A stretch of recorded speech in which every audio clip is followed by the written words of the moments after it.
Welcome, everyone. This is a webinar with Barry Carr from Clean Communities of Central New York and ABM. And this is about how we might fund the movement of our school buses from diesel to things like propane and electric that are cleaner burning. I'm Paul Wessel from Greater New Haven Clean Cities, and we're delighted to have Barry joining us here today. So without further ado, Barry, take it away. Thank you, Paul. As Paul mentioned, I'm Barry Carr. I am the Director of Business Development for ABM, which is a large company. You'll see a few slides on it at the end of the presentation, but we install electric vehicle chargers through our 200 offices, and we've done about 28,000 of them. Since joining ABM, I've managed to remain the executive director and board chair of one of the Clean Cities organizations based in Syracuse, New York, where I live. And you'll also see that we've included a few slides regarding propane, another alternative fuel for buses that also will have funding available for it. So I'm going to allow Steve Whaley to say a few words from the Propane Education and Research Council when we get to that. So thank you for taking the time to do this. We all like questions. I anticipate this presentation is going to take about 30 minutes, so we will have time afterwards. You can put them in the chat where Paul will see them and feed them to Steve or myself, or answer them, or you can just raise your hand after the presentation and we will do our best. So here we go. Where do you start? This came about, this presentation, and I've been doing this lots of places through the recently announced EPA Clean School Bus Program. It is a federal program. The money will flow through the states, and in most cases, they're going to include your local Clean Cities Coalition. Paul, who is hosting this event, is based in New Haven. That's the Greater New Haven Clean Cities. There are also two more coalitions within Connecticut. There's the Capital Clean Cities based in Hartford with a very nice coordinator named Craig Peters. And there's the Connecticut Southwestern Area Clean Cities with another nice coordinator, Daphne Dixon. There is also funding available through your utility. And in your case, utilities are Eversource and United Illuminating. I think that's what they still call it. They have outreach managers, and in many cases where the grid needs to be upgraded to accept the charging system from an electric school bus, the utility will participate in the funding for that.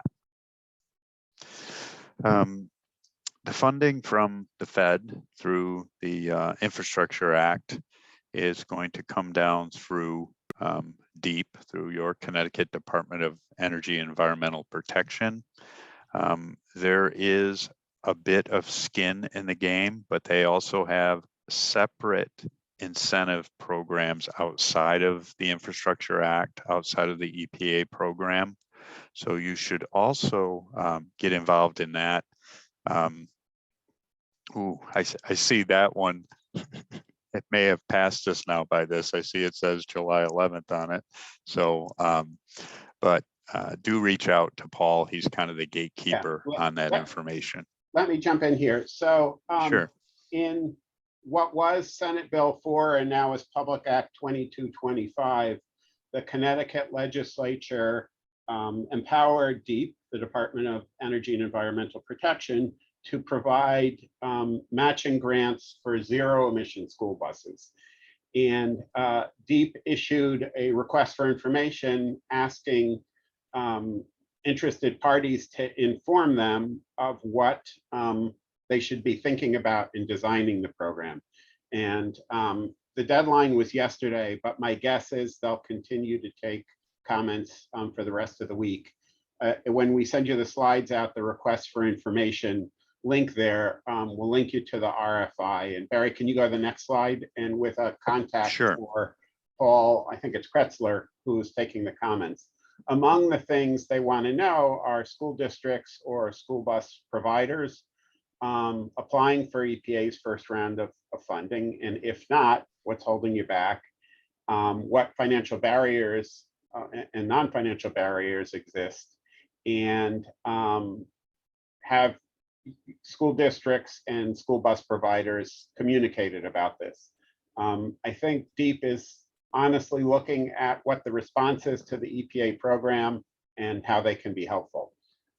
So it's great that we're pushing at the federal level, and great that we're pushing at the state level to reduce emissions from school buses. Back to you, Barry. Right. Yeah, and I'll add to that, Paul. You know, I live in New York, and New York, our state energy office is known as NYSERDA, and they have a separate funding source for school alternative fuel school buses right now. And it never hurts. Applying for the funding does not obligate you to the funding, but it gets you in the queue. And I think it's really important to get in the queue and get experience with going through the process. Oh, here we go. I'll take this as well, Barry. Yep. So one of the interesting opportunities here in Connecticut is that ACES, the Regional Education Service, I forget what the C stands for, which provides, along with about a dozen other regional school districts, special ed services and the like, to school districts throughout Connecticut. They cover the entire state. ACES has acquired and deployed one electric school bus and has EV charging in place, and is working with other districts throughout the state, and both the RESC regional districts as well as local school districts, to provide them with support on electrifying. What's good about this is that I think ACES is a trusted resource. I think it's a complicated world to figure out how to make this transition, as we were talking earlier with Tim about, and having somebody who's done it and you can rely on, I think will be helpful to districts. So we'll be doing a webinar with them in a couple weeks, but it's great to know that we have a local resource that's figured this out in one district and is willing to support other districts as well. All yours, That's Barry. good. Thank you. Now, let's see if we can go to the next one here. There we go. This is a slide that shows the eligible school bus platforms and the necessary infrastructure on the electric side.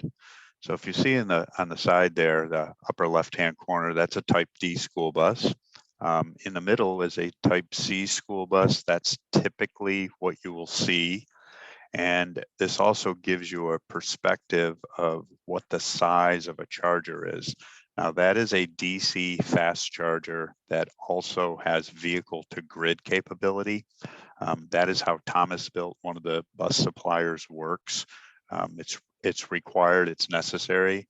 The other bus suppliers, including IC, Bluebird, Lion, Collins, and others, only require a level 2 charging station for overnight charging, which is a much smaller footprint. To your right there is a type A school bus. That is a Collins electric upfit. I have another slide on that, but it kind of shows you that, you know, the school bus is still going to look familiar. It's just going to be a lot quieter. What gets paid for?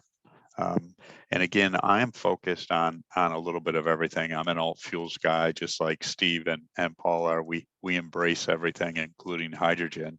But the rebates for this program clearly favor the electric alternative, but it depends on the fuel type, the bus size, and whether or not you meet the prioritization criteria, which I'm trying to get rid of myself here. There. So for class 7, which is the zero emission heavy bus, the class D bus, if your district is within this priority zone, and remember, when you apply for EPA, you'll already know whether you're in a priority zone or not. There's an existing list, and we have a link to it here in the presentation that you'll get later on. But you will get a maximum award of $375,000 towards the purchase of that bus. And if you're not in an eligible priority area and you're lucky enough to get funded in the first round, remember this is a 5-year program, this is year 1, the maximum award is $250,000. If you go to a Class C bus, which is a typical full-size bus, the maximum award's $285,000 for priority districts, $190,000 for non-priority. Then going to natural gas, another approved fuel for this, in Class 7 or Class 3 to 6, you see the awards are $45,000 maximum, $30,000 if you're not in the priority. And on the smaller bus, $30,000 maximum and $20,000 if you're not in the priority district. And then on the propane buses, and Steve will talk a little bit more about this because it will cover a lot, $30,000 for towards the cost of a propane bus if you're in a priority area on a Class 7, and $20,000 if you're in a non-priority area. And then on the smaller bus platforms, the Type A and going up to the Class C, it's $25,000 or $15,000. And in most cases, that may be more than the incremental cost of the bus. Infrastructure funding. Now, remember, the suppliers of the buses, whether you're going with a new bus or a retrofit to electric, they require a dedicated charger for each bus. So whether that is a level 2 charger, a 208 volt charger, or a DC fast charger, which requires 480 volts, the maximum funding level is $20,000 per bus in a priority area and $13,000 per bus in a non-priority area. That will easily cover the level 2 charger. It will not cover the total amount of the DC fast charge units. Those units start at about $50,000 and very quickly go up into the 6-figure range. That's why it is important to include your electric utility in this, because they may have additional incentive funds and make ready funds to assist you with this. These are the guidelines. This is a program, and if any of you are familiar with the Volkswagen settlement funded program, it's similar to those rules. It requires scrappage. I'm a person in New York who has to witness those scrappage events, which basically means you have to drill at least a 3-inch hole in the engine of the bus, and you have to saw through the frame of the bus or the drive shaft of the bus, in some cases both, because what the state and the Fed don't want to see happen is them spending a bunch of taxpayer funds, or in Volkswagen's case, a criminal fine that's being spent. They don't want to just move that particulate matter to another area of the country or to another country altogether. So they're requiring scrappage. The normal rule is it has to be a 2010 model year or older bus, but they are allowing in this plan, in the EPA funding plan, you could scrap, sell, or donate a 2011 or newer bus. As long as it's an internal combustion engine powered bus, it will be eligible for the funding. The buses eligible have to have a GVWR, a gross vehicle weight rating of 10,000 plus pounds. The bus has to be operational. So your state will have a number of scrappage yards. You have to have the ability to drive, not tow the bus to the scrappage yards.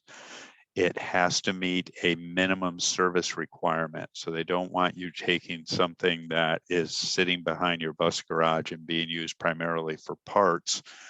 They want it to be in use. So it has to be used on an average 3 days a week. And that is based on the current school year. They are allowing, they're recognizing that the last 2 years of until this year, that there were very few school buses operating on the roads due to COVID-related closures. This is the timeline of this process, specifically the EPA process. So this program got announced in May. The applications are available online, and again, we have a link to it here in the presentation. The applications are due August 19th, so I'm urging you to seek assistance from your Clean Cities if you need it, but you should get an application in. The review begins in September, and then in October of this year, so it's going to happen pretty quickly, the EPA will notify your district as to the status. Something I didn't mention earlier is that you can apply for up to 25 buses, which may be way more than you need or you normally replace in a school year. I would expect you to look at your current needs and maybe try to push 1 year forward. I live in quite a small district. We're buying 6 buses this year, and that's typical. So I'm pushing them to try to get 12 if they're lucky enough to be chosen for some of this funding. In October of this year through April of next year, the award winners will submit a payment request form with their purchase order, and then that money will, the bus has to be delivered by October of 2024. The EPA does recognize, due to supply chain shortages, that sometimes I've been involved in ordering some of these. Typically, it can take 6 months up to a year to get the vehicle. So they are recognizing that, and then the money will change hands. So you have quite a bit of time on this. I'll also tell you that come next spring, there will be another infusion of cash into this program. I'm now going to turn it over to my good friend, Steve Whaley, and he'll talk a bit about propane opportunities. And we have yet to determine where that picture was taken, but I took that someplace on the road. So take it away, Steve. Oh, Barry, we do go back too far, but I always get a kick out of that image there. I have to find those Whaleys somewhere. But as Barry said, the EPA funding as a result of the infrastructure law picked basically three different very clean fuels to replace these diesel buses with, and that is compressed natural gas, propane, and battery electric powered buses. So they recognize that all of these are going to make the significant impact into our future. So well, let's just go on to the next slide. This gives you a little bit of a snapshot of what it has done in the last 10 years. And I know there was a question, I think it was Tim that was asking, how long does it take to change out a whole fleet? Well, in fleet management, as those of you who are directing fleets know, it's about, if you're doing well, you replace about 10% of your vehicles every year. So about every 10 years, you're able to cycle through the entire fleet. Today, we have, since we started propane buses, with the current technology that we have, it's 2012. So we're coming up and popping up just about everywhere around the country with fleets that have reached 100% propane usage. And Barry, I don't know if you're able to, or if someone might be able to advance the slides, Paul, if we can. Yeah, I just pinged Barry. He may be having to move. Okay.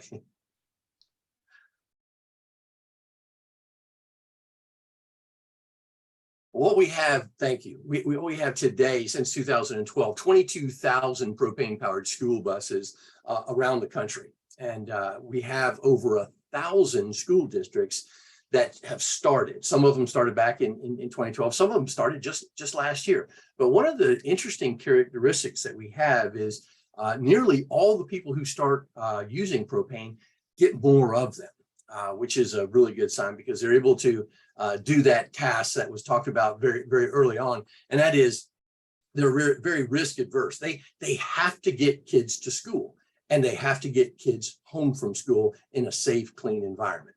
That has to happen. And propane has been very, very reliable. When it comes to the emission reductions, West Virginia University, the same people who busted Volkswagen for their NOx emissions, kind of did a little fact check on us when we said that the propane buses were substantially cleaner than diesel. They actually put mobile emission equipment on them, ran them for 2 months, and then did a emission comparison compared to a brand new clean diesel and a brand new propane bus. And even though both of them met EPA and CARB standards, the propane bus was actually 96% cleaner than that clean diesel. So that's one of the reasons why it qualifies for this kind of funding. Let's go ahead and shoot over to the next one, because not only do we have to be environmentally sustainable, we have to be financially sustainable to do these things too. It's hard to do a complete fleet replacement into something new if it doesn't make financial sense in the long run. And one of the great things about propane, it's all domestic fuel. We are the Saudi Arabia of propane around the world. We have more of it here in our own United States than any place else. And when we capitalize on that, fleets, now this is not exactly your pricing because this includes state and federal road taxes. So school districts, usually get this substantially less. Take out that 18 cents for federal and whatever your state road tax is, and you can do even better than this in your area. And compared to the $5 and sometimes $6 gallon diesel, we're really making a lot of school districts and their budgets very, very happy. Let's take a look at the next part of this in the next slide. It's not just the vehicle, but it is the infrastructure necessary to keep the energy in these vehicles to do their job. The incremental cost of a propane vehicle over a diesel bus is on a national average about $6,000. Okay, so if you're having a $130,000 diesel bus, then you're going to have a $136,000 propane bus cost. But make no mistake, whether you're running propane, EV, CNG, diesel, whatever, those chassis are a lot longer in lead times now to get there. It's not one is not any better than another on a fuel side. But when you do get these, the infrastructure is super easy to set up. In the top left here, you see about a parking space. And since it's a liquid, we're pumping it as a liquid. It's about 100 PSI on a 60-degree day out. And we're moving it at 12 gallons a minute. So you're filling up just as fast as diesel, if not faster. And it's doing the same electronic management system there. It's very scalable. You can go from there down to the bottom left, put in a couple of tanks and have 2 dispensers going at the same time for a couple of buses, all the way up to some of the 30,000 gallon tanks for, some of the bus fleets we have in Texas are over 600 buses that are operating on propane in one fleet. So it's very, very scalable. Use the same dispenser, but just changing out the size of the tank. That upper left corner one is about $40,000 worth of equipment. And most propane providers give that to you because they want to sell you the fuel. And it doesn't take much to get them all set up. Looking forward to your questions. We'll go ahead and switch it back over to the scrapping that I think is in the next slide, Barry. That's right. Let's see. Scrapping is necessary, and I'm going to credit myself because I took these pictures, and it's not for the faint of heart. This was done in Jamestown, New York, at a scrapyard. This is a diesel bus. Unfortunately, when I got there, they had yet to drain the fluid, so it took about 3 hours for this whole process. But they literally break a hole. You see it down here. This is using Volkswagen funding, so this shows you the size of the hole that has to be in the engine, so it doesn't show up anywhere else. And then they saw through the frame with a hydraulically operated scissor that's on the end of a backhoe. So, and remember, it has to be a bus that operates. You have to be able to legally drive it to the facility. These are some links, and I believe that Paul has also put these links into the chat. But this is the new recently formed Joint Office of Energy and Transportation. So that's the Department of Energy and the Volpe Center here in Washington, where I am today. And a lot of the technical questions can be answered through this on the Clean School Bus program. And then here on the bottom is the EPA link. That is where you're going to find that online rebate application. Here's some near-term stuff. Our friends at Drive Electric have put together a expanded website. It is supposed to go live next Monday. And then, of course, down here is the link to the various Connecticut clean cities that would encompass New Haven, Paul's Coalition, Southwest Connecticut, Daphne, and Hartford with Craig Peters. Then, of course, through the Clean Cities program, we have access to the Department of Energy Alternative Fuels Data Center. There's a lot of information on there about electric school buses and how you can integrate them into your fleet. And on behalf of Steve, with the propane world, I've often been involved in the natural gas world. It's pretty much a similar process. You know, it's different. The good part about it is that it's better. Another good source of information for you in Connecticut is your local dealer. So that dealer has been dealing with your district or neighboring district for close to 100 years now. They've had school buses that long. The Bluebird dealer are listed here. There's 2 dealers within the state. Thomas Built, same thing. They have 2 dealers. IC, another e-bus provider, has 2 dealers. And then Collins, which is the type A, smaller shuttle bus style, 2 dealers for them as well. And then don't forget Lion Electric. Lion is a new entrant into the electric school bus market. They are based in Canada, but have opened up some service centers and dealerships and sales outlets in the United States. Very nice platform. And then finally, there are upfitters. So if you have some lightly, I'll call them gently used buses, in order to fast track this, you may decide to utilize an upfitter. The 3 mentioned here, C Electric, UES, and Zeus, those companies are all authorized by IC, Collins, Thomas Built, and Bluebird to provide systems, electric retrofit systems. So it's involving taking the engine out, taking the drivetrain out, and installing a battery pack, a controller, and a motor. Most of the other ancillary systems are converted to electric at the same time. I've ridden in these, I've seen the process, they work very well.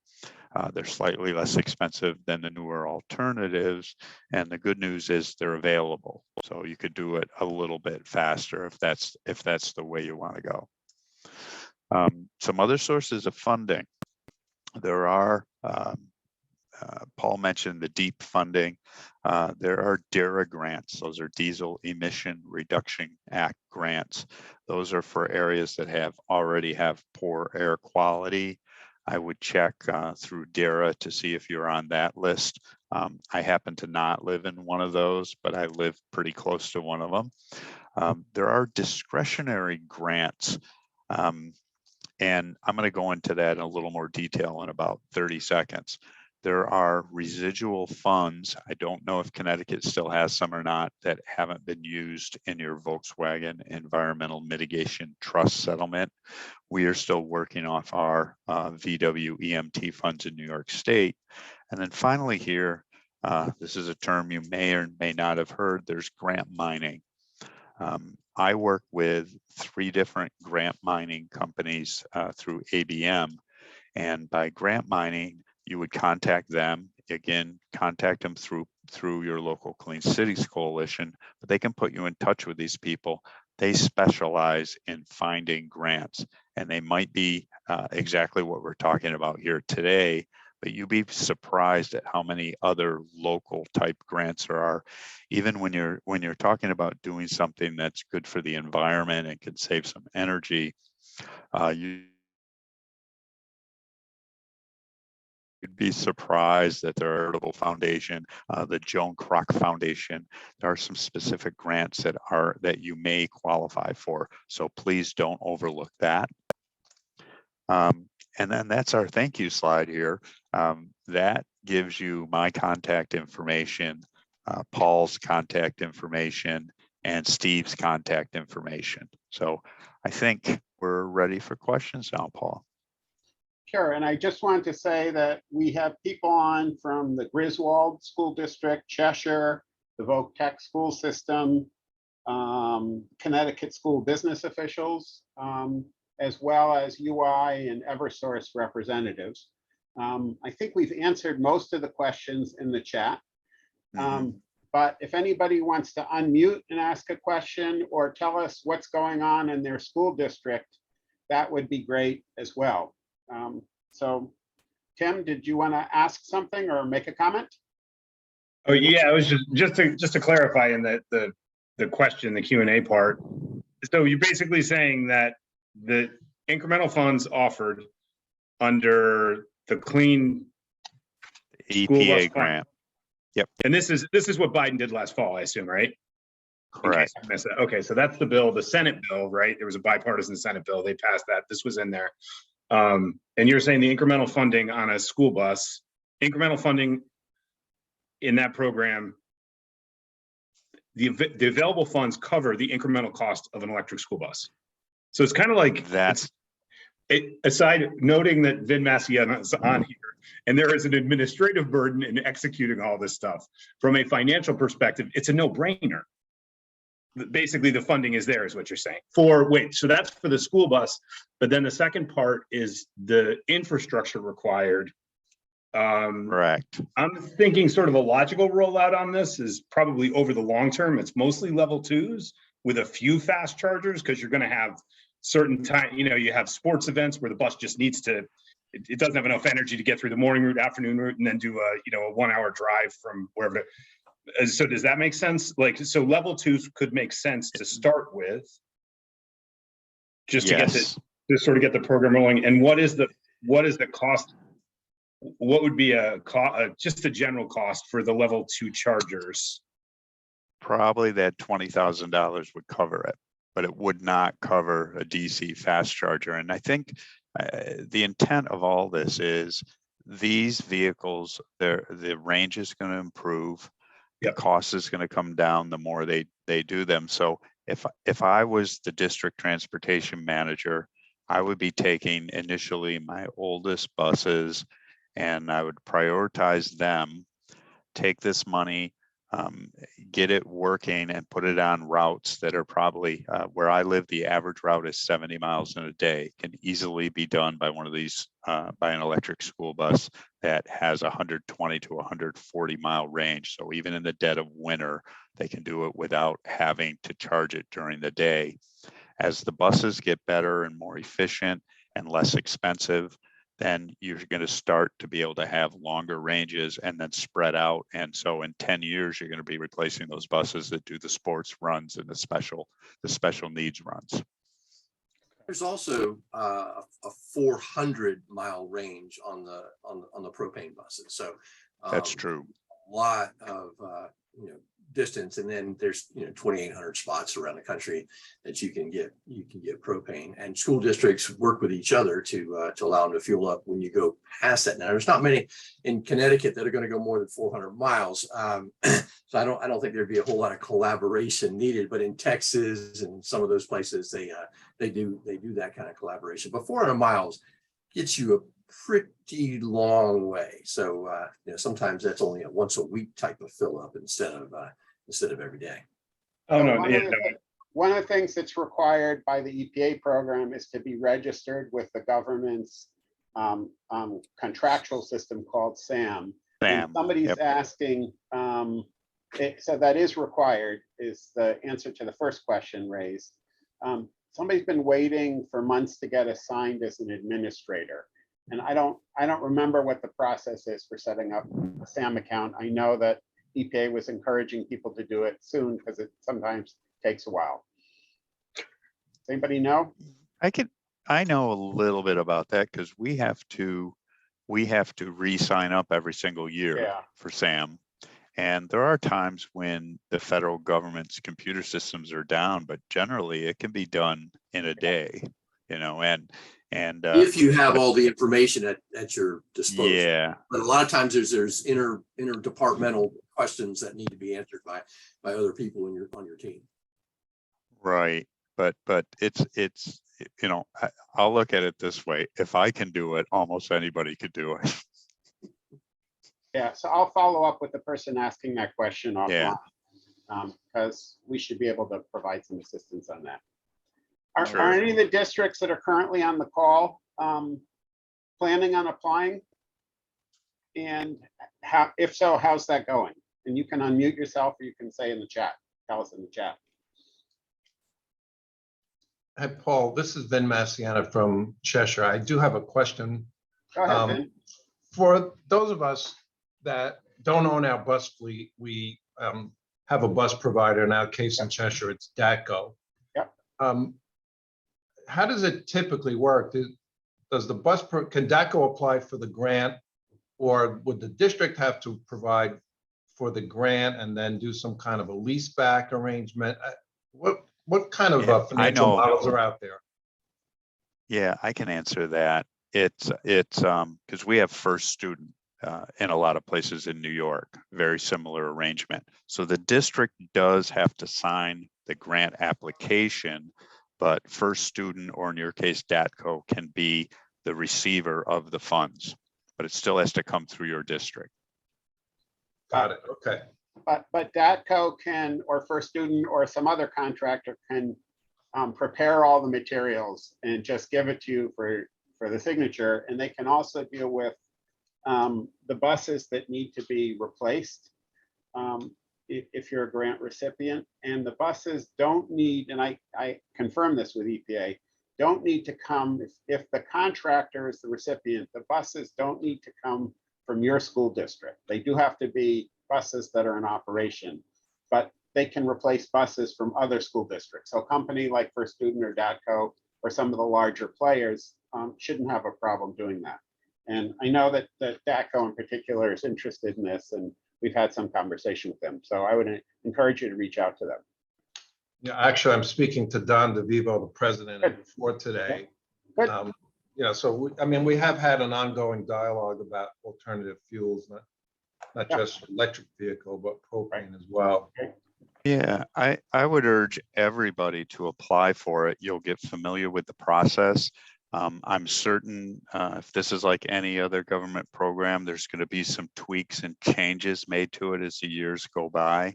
So get yourself used to doing it, and join your local clean cities, and they'll help you do it. Right, Paul? Sure. Yeah. And regarding that, this year it's a rebate. Most likely in the future it may move into a competitive grant application. So this will be kind of the easiest step one to get in on. So I'd highly recommend folks to do that application before August 19th deadline. So I just want to make sure I heard that right. You're saying this is not competitive. They're pretty much expecting to give this funding to anybody who asks for it at this point? No, it'll be a lottery for the winners, but it's a rebate program. So it's just, hey, here's 375 or here's 30,000, for whichever bus.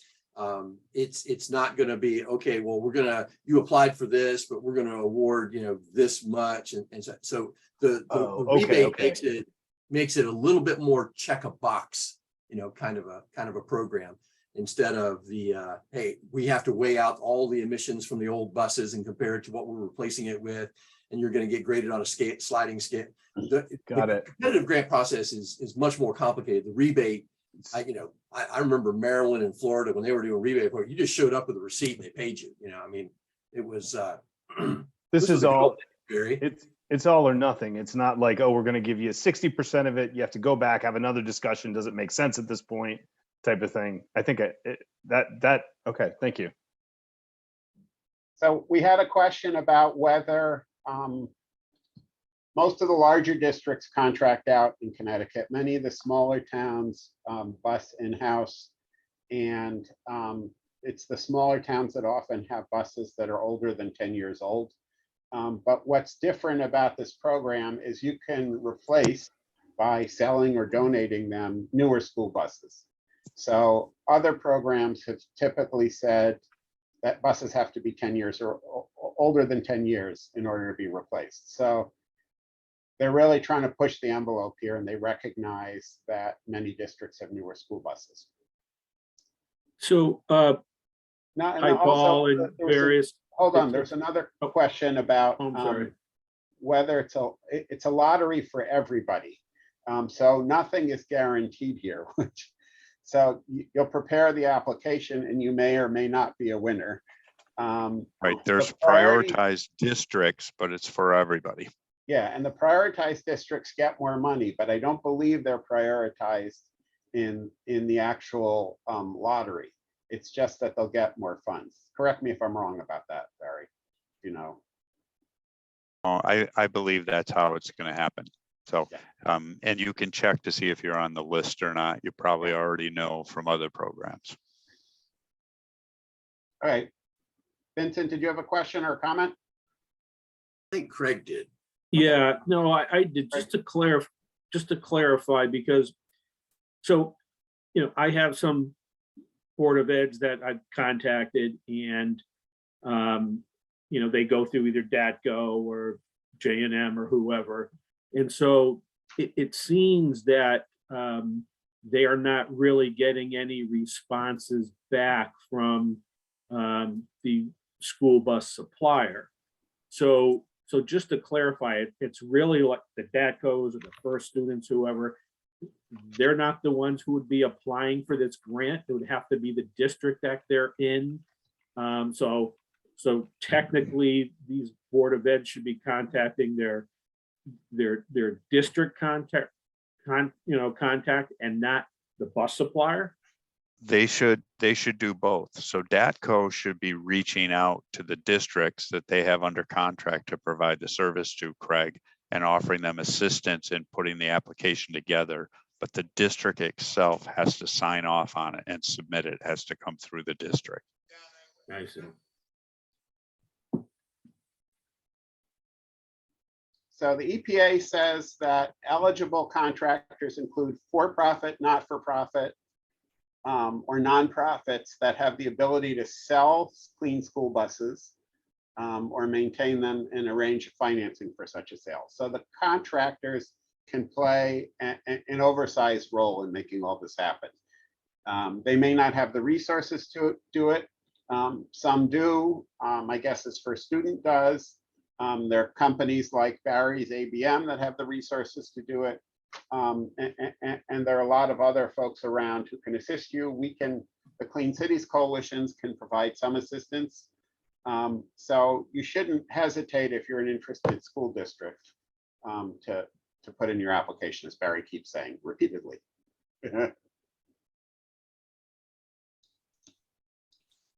Any other questions? What would the cost be to, Barry may know this. Barry's been involved in a lot of installations. What would the cost be to provide an electrical distribution system to charge a fleet of 40 buses? Oh, I can't. I have to go back to Barry's technical. Send me an side. email because I can't answer that off the cuff. Yeah. That could vary by millions. Yeah, millions of dollars that could cost. I don't know if either But do send me an email. I could. Yeah, and don't forget to include your electric utility when you're doing Right. this, because And they we want to have- know, right? And they may want to help you. We have representatives of UI and you on the phone. They cover most, but not all of the state. And their links will be in the slides that we send out, but they can help you figure that out.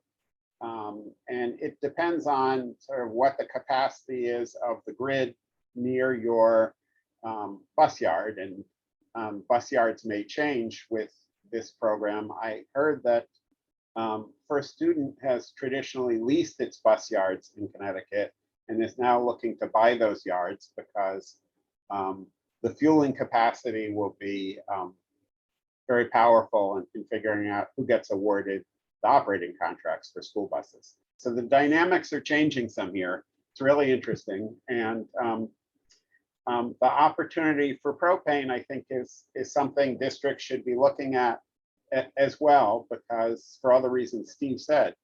Well, and to answer the question, if you wanted to switch out, electrical distribution, if you wanted to fuel 40 propane school buses, you're looking at about $70,000 worth of equipment. But again, that's picked up by the fuel provider, because they you never want to buy this equipment yourself, because you want the fuel provider to supply it, because then they work on it and keep it running and maintain it and fix it, because it only, they only get to sell fuel when that thing's working. So they're very highly motivated to keep everything working on it. But the cost of that equipment would be about $70,000. And the good news here is that there really is very little reason to continue to use diesel school buses. You can do better, and you can do better in easy ways, and you can do better, much better in harder ways. But there are opportunities out there. There's a real push at the state and federal level to help enable those opportunities and support you. And the Clean Cities Coalitions as well stand ready to support you. So I don't think we have any more questions, unless anybody wants to unmute and make a comment or ask us. I have one final question. Sure. Again, this is Vin from Cheshire. And I understand you're encouraging us to apply by the deadline. How detailed do we have to be in that application? If we wanted to, do we have to select EV versus propane at the time of application? That's a good question. I would apply for all 25, but I don't know the answer. I will find out. I don't know if you have to state what the alternative fuel is going to be on the application. Are you aware of that, Steve? Yeah, you do. And you put in how many EVs you want and how many propanes you want, but it's a maximum of 25 buses. So you could conceivably say you want 12 of each. And then if you're lucky enough to be awarded the grant, you can decide then what you're going to do. And my guess is there may be some ability to negotiate, but that's only a guess. Well, and the thing about doing this and applying is you're not obligating yourself by applying, but you're getting in the queue. So it's real important that you do it. Yeah. Dave, did you have a question or a comment? Well, I've been listening to what everybody has been speaking about with the bus infrastructure and so on.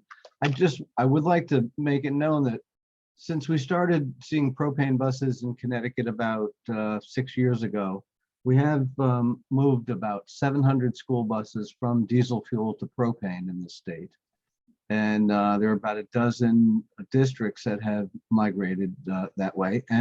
And now we're starting to see some of the electric buses being working properly as well. So I think there's a place for both sides, both emission reducing energies. In my opinion, propane works, as well as electric also, and they're good fits for either of them. But we've had some successes in the state. That's terrific. That's, congratulations. I completely agree with you, David. So, all right. I have a question. Can you hear me? We can.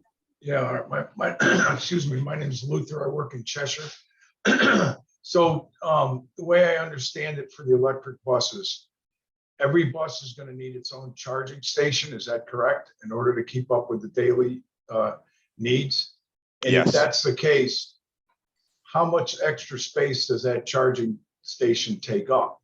That's a good question. We have 50, 55 buses on our lot, and we have about a foot of space between each vehicle in order to park it. So you can, there's all different sizes and types of level 2 stations. They can be wall mounted, they can be pedestal mounted. You could have one station with 2 cords that could serve, an oversized station that would serve 2 buses at the same time.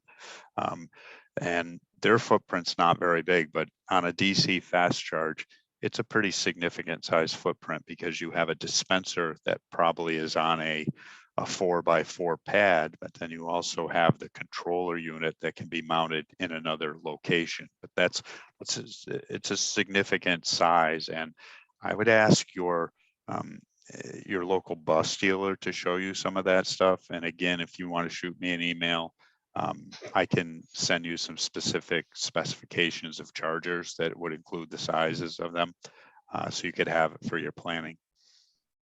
Okay, yeah, I'm gonna go down and take a look at the Aces bus and Yeah, charger it's a anyway. good idea. But so it just sounds like there will be a need for additional space within our lot if we were to go to electric in order to accommodate chargers. And like plus, remember to include your utility, because you really want to be planning for what you're going to do for the next 10 years, right? So if you're going to upgrade your utility service, you should upgrade it now, especially if there's an incentive available. But you should you should future-proof your bus garage. Thank you. Right. You're welcome. And I might comment too, that if you were to go to propane, that would require some space for storage tanks and dispensers, and that would take a footprint of say 30 feet by 30 feet for a fleet of 50 vehicles. Is there a very specific fueling infrastructure that needs to be created for propane? I've had some discussions with a district that has propane, and they said what they had to do in order to put together the fueling station for the propane was very significant. Make sure there's it was safe permitting, for safety reasons.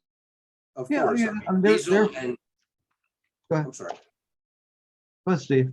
The jurisdiction having, authority is going to weigh in on this, but there's certain setbacks that have to happen, just like for gasoline and diesel fueling stations. And, you're not going to be able to go up underneath the power line.